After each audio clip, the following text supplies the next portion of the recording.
Esther au chapitre 7. Le roi et Aman allèrent au festin chez la reine Esther. Ce second jour, le roi dit encore à Esther, pendant qu'on buvait le vin. Quelle est ta demande, reine Esther? Elle te sera accordée. Que désires-tu? Quand ce serait la moitié du royaume, tu l'obtiendras.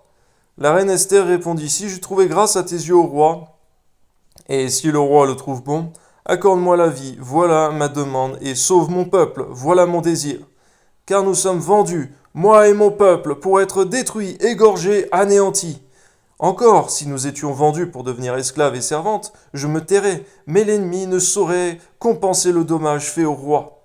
Le roi Assuérus prit la parole et dit à la reine Esther, qui est-il et où est-il celui qui se propose d'agir ainsi? Esther répondit, l'oppresseur, l'ennemi, c'est Aman, ce méchant-là. Aman fut saisi de terreur en présence du roi et de la reine. Et le roi, dans sa colère, se leva, quitta le festin pour aller dans le jardin du palais. Aman resta pour demander grâce de la vie à la reine Esther, car il voyait bien que sa perte était arrêtée dans l'esprit du roi. D'un côté, Seigneur, on voit Aman qui avait compris qu'il ne restait plus qu'à supplier. Mais quelque part aussi, il aurait dû te supplier, toi, le Dieu vivant et vrai.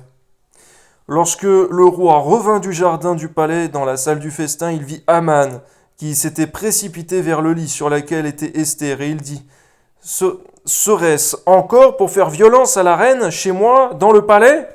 Dès que cette parole fut sortie de la bouche du roi, on voit là le visage d'Aman. Et Harbona, l'un des eunuques, dit en présence du roi, voici le bois préparé par Aman pour Mardoché, qui a parlé pour le bien du roi, est dressé dans la maison d'Aman, à une hauteur de 50 coudées.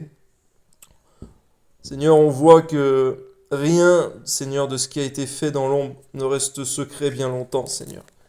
Que ce qu'avait fait, Seigneur Aman, Seigneur, ce bois-là, il a été décrit, Seigneur, et dans quelle intention il avait été fait.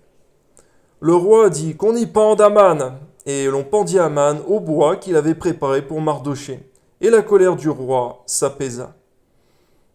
Seigneur, que ton nom soit béni, Seigneur, parce que tu punis, Seigneur, les oppresseurs de tes enfants, Seigneur. Toutefois, aujourd'hui, en Christ, ce que nous souhaitons, ce n'est pas la mort, Seigneur mon Dieu, de nos persécuteurs, mais leur conversion. Bien que s'ils ne se convertissent pas, Seigneur, et s'ils tardent, comme il est écrit dans ta parole, Seigneur, tu finis par tirer sur eux tes traits meurtriers. À toi soit la gloire, Père, au nom de Jésus. Amen.